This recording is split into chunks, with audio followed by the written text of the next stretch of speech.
प्रश्नकर्ता आचार्य जी, भारत अध्यात्म की राजधानी है और वहाँ इतने सारे आध्यात्मिक गुरु हैं, फिर भी भारत में इतनी परेशानियां क्यों हैं? आचार्य प्रशांत, दो तीन बातें हैं। पहली बात तो अध्यात्म संख्या का खेल नहीं है कि 100 या 500 गुरु हो गए तो ज़्यादा संतोषजनक स्थिति हो जाएगी। यहाँ पर input is proportional to output, input output के लिए आनुपातिक है, नहीं चलता। फैक्ट्रियों में ऐसा होता है कि 5 मशीनें और लगा दी तो आउटपुट बढ़ जाता है। अध्यात्म में ऐसा नहीं होता कि 5 गुरु और लगा दिए तो आनंद बढ़ जाएगा या मुक्त जनों की तादाद और बढ़ जाएगी। ऐसा नहीं है, एक काफ़ी होता है। मानवता के इतिहास को अगर आप देखेंगे तो आप नहीं पाएंगे कि कभी भी ऐसा हुआ हो कि एक ही समय में और एक ही जगह पर 100-200 ज्ञानी गुरु घूम रहे हों। कितने गुरु हैं यहाँ मत गिनिए। गुरु की गुरुता अगर जानना हो तो उसका उसके शिष्यों पर प्रभाव क्या पड़ रहा है ये देखिए। गुरु का परिचय उसकी पहचान, उसका प्रभाव है। गुरु कोई पदवी या तमगा नहीं है। गुरु वो जिसके होने से शांति आती हो, समझ आती हो, रोशनी आती हो। अगर आप कह रहे हैं कि गुरु तो इतने हैं लेकिन शांति नहीं है, समझ नहीं है, रोशनी नहीं है, तो इसका मतलब वो गुरु है ही नहीं। बात खत्म। यह ऐसी ही बात है जैसे आप कहें कि इस भवन में इतने सारे बल्ब लगे हुए हैं फिर भी रोशनी बिल्कुल नहीं है। इसका अर्थ ये हुआ कि जो कुछ लगा हुआ है वह सब व्यर्थ है। उसको फिर आप रोशनी देने वाले उपकरण का नाम ही मत दीजिए। गुरु रोशनी देने वाला उपकरण है। वह गुरु कहलाएगा ही तब जब वह रोशनी देता हो। रोशनी नहीं दे रहा तो गुरु कैसा? कबीर साहब से आप पूछेंगे तो वह कहेंगे, गु अंधियारी जानिए, रू कहिए प्रकाश। जो अंधेरे से प्रकाश की ओर ले जाए वह गुरु है। अंधेरा ही अंधेरा अगर समाज में दिख रहा हो तो कहीं कोई गुरु है ही नहीं। हटाइए बात को ही। दूसरी बात, जब आप कहते हैं भारत की स्थिति खराब है तो उससे आपका आशय क्या है? क्या आप आर्थिक स्थिति की बात कर रहे हैं, नैतिक स्थिति की बात कर रहे हैं, राजनीतिक स्थिति की बात कर रहे हैं? किस स्थिति की बात कर रहे हैं? बहुत मायनों में भारत की स्थिति अभी भी दुनिया के अधिकांश क्षेत्रों से कई बेहतर है और वह इसीलिए हो पाया है क्योंकि भारत अध्यात्म का देश रहा है। हम कुछ भी कह लें कि धर्म धोखा है, पाखंड है, पर हमें भूलना नहीं होगा कि भारत का जीवन धर्म ही है, अध्यात्म ही है। उसी की वजह से भारत की विशिष्टता कायम है, उसी की वजह से भारत मिटने नहीं पाया है। सत्य में नित्यता होती है ना, एक स्थायित्व होता है ना। तो भारत दुनिया का सबसे पुराना जीवित राष्ट्र इसीलिए है क्योंकि उस राष्ट्र के केंद्र में धर्म बैठा है, नहीं तो सब मिट जाते हैं। मिस्र मिट गया, ग्रीस मिट गया, चीन पूरी तरह बदल गया।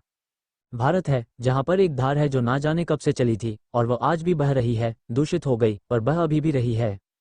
प्रश्नकर्ता अध्यात्म से जुड़ने के लिए आजकल बहुत सारे विकल्प उपलब्ध हैं और सभी अच्छे और सच्चे लगते हैं। मुझे दुविधा यह है कि कहाँ जुड़ें, मेरे लिए क्या सही होगा, ये कैसे पता करें? आचार्य प्रशांत, प्रयोग करना पड़ेगा, कोई और तरीका नहीं है। सुनी सुनाई पर यकीन करने की कोई वजह नहीं है, प्रयोग करके देख लो। कसौटी बस एक है, कहाँ जाकर तुम्हारी समझ खुल रही है। जो बातें पहले नहीं समझ में आती थी वो समझ आने लगी। जो चीज़ें पहले उलझी उलझी थीं वो सुलझ गई, गांठें खुल गई। तो ये तो तुम्हें आजमाना ही पड़ेगा, आजमाए बिना कोई तरीका नहीं है। और जब आजमाता है व्यक्ति तो किसी एक जगह पर तुरंत समर्पित नहीं हो जाता। गुरुजन कितना भी बोलें कि आओ बेटा और तत्काल समर्पित हो जाओ, हमारे चरणों पर ही लौट जाओ, कितना भी तुमसे कहें कि वह शिष्य बड़ा पापी है जो गुरु को समर्पित नहीं होता, मैं कह रहा हूं समर्पण जल्दी से कर मत देना। जीवन की कुछ कीमत है, वो इतना सस्ता नहीं कि जल्दी से उसको लाकर कहीं भी अर्पित कर दिया, समर्पित करके छोड़ आए। तो अपना मूल्य समझो और अपने आप को देख समझकर आश्वस्त होकर ही कहीं पर स्थापित करो। बल्कि जहां तुम पर यह दबाव पड़ता हो कि अब सोचना समझना बंद करो, बस जल्दी से विश्वास कर लो, वहां समझ जाना कि दाल में कुछ काला है। बुद्धि का भरपूर प्रयोग करो। अध्यात्म बुद्धि के खिलाफ तो नहीं ही है, अध्यात्म बुद्धि को जागृत करता है। बुद्धि कोई बेकार की बात है क्या? बुद्धि का भरपूर प्रयोग करो और गहरे से गहरे सवाल पूछो। किसी भी बात को बस आंख मूंद कर हाथ जोड़कर स्वीकार मत कर लो कि गुरु जी कह रहे हैं तो ठीक ही होगी। खासतौर पर उन जगहों से बचना जहां विज्ञान विरुद्ध और अंधविश्वास से भरी हुई बातें की जाती हों। जिस भी जगह पर, जिस भी पुस्तक में, जिस भी आश्रम में या जिस भी गुरु के यहाँ तुम पाओ कि अंधविश्वास जरा भी मौजूद है, वहां से तुरंत हट जाना, उस किताब को तुरंत बंद कर देना। भौतिक जगत में विज्ञान से ऊपर कोई सत्ता नहीं है। अध्यात्म अहंकार को गलाने का शास्त्र है। अध्यात्म तुम्हें नहीं बता देगा कि परमाणु के अंदर क्या है और ना ही तुम्हें अध्यात्म बता देगा कि ब्रह्मांड की लंबाई चौड़ाई कितनी है। तुम कितना भी ध्यान कर लो आंख बंद करके, तुम्हें बिल्कुल नहीं पता चलेगा कि पृथ्वी से सूर्य के मध्य दूरी कितनी है। जो गुरुदेव कहते हों कि वो आंख बंद करते हैं और उन्हें जगत के सारे रहस्य पता चल जाते हैं, उनका समझ लेना कि जगत के तो छोड़ दो, उन्हें आदमी के भी कोई रहस्य पता नहीं है। जगत के रहस्यों का पता तो विज्ञान की किसी प्रयोगशाला में ही चलेगा। अध्यात्म अहंकार को देखता है, उसको समझता है। अध्यात्म भीतर की मूल बेचैनी को मिटाने की दिशा में काम करता है। इधर उधर की बातें करने में अध्यात्म की कोई रुचि नहीं है। इन सब बातों से परख लेना कि कौन सी जगह तुम्हारे लिए उपयुक्त नहीं है। कौन सी जगह उपयुक्त है वो तो तुम स्वयं ही बता सकते हो, मैं भी नहीं बता सकता। जहां आंखों के आगे रोशनी आ जाए, जहां पर मन की गांठें मिटने लगें, जहां डर हटने लगे, जहां मन से ईर्ष्या, संदेह, तमाम तरह की बेचैनियां हटने लगें, वह जगह समझ लेना तुम्हारे लिए ठीक है। प्रश्नकर्ता: आचार्य जी, हमारे देश में हर गली में मंदिर, मस्जिद और गिरजाघर हैं, फिर भी अध्यात्म का अभाव क्यों है? आचार्य प्रशांत: मंदिर तो इंसान ने बनाया है। आप गौर से देखो, अगर तो इंसान मंदिर बनाकर क्या कर रहा है? इंसान कह रहा है कि मैंने जैसे अपने लिए घर बनाया है, वैसे ही मैं समझता हूं कि जो अनंत है वह भी किसी घर में रह सकता है। तो अनंत के लिए भी घर बनाकर आप अनंत का नहीं, घर का सम्मान कर रहे हैं। आप कह रहे हैं कि घर इतनी बड़ी चीज है कि उसमें आनंद भी समा जाएगा। घर को इतनी बड़ी चीज बनाकर आप वास्तव में कह रहे हैं कि घर का निर्माता बहुत बड़ा है, क्योंकि घर अपने आप तो आ नहीं गया।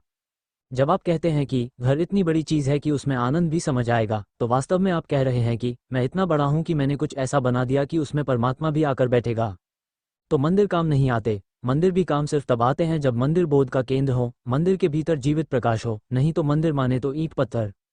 मंदिर हो, मस्जिद हो, गिरिजा हो, कुछ हो, सीधे सीधे देखें तो ईंट पत्थर ही तो हैं। कैसे काम आ जाएगा? वह भी काम तब आएंगे जब वहां कोई ऐसा बैठा हो जो मंदिर में प्राण भर दे। दक्षिणेश्वर के काली मंदिर में बैठते थे रामकृष्ण परमहंस, वो मंदिर काम आता। तिरुवन्नामलाई में बैठते थे रमन महर्षि, वो मंदिर काम आता। नहीं तो मंदिर फिर हमारा ही निर्माण है, हमारे ही जैसा है।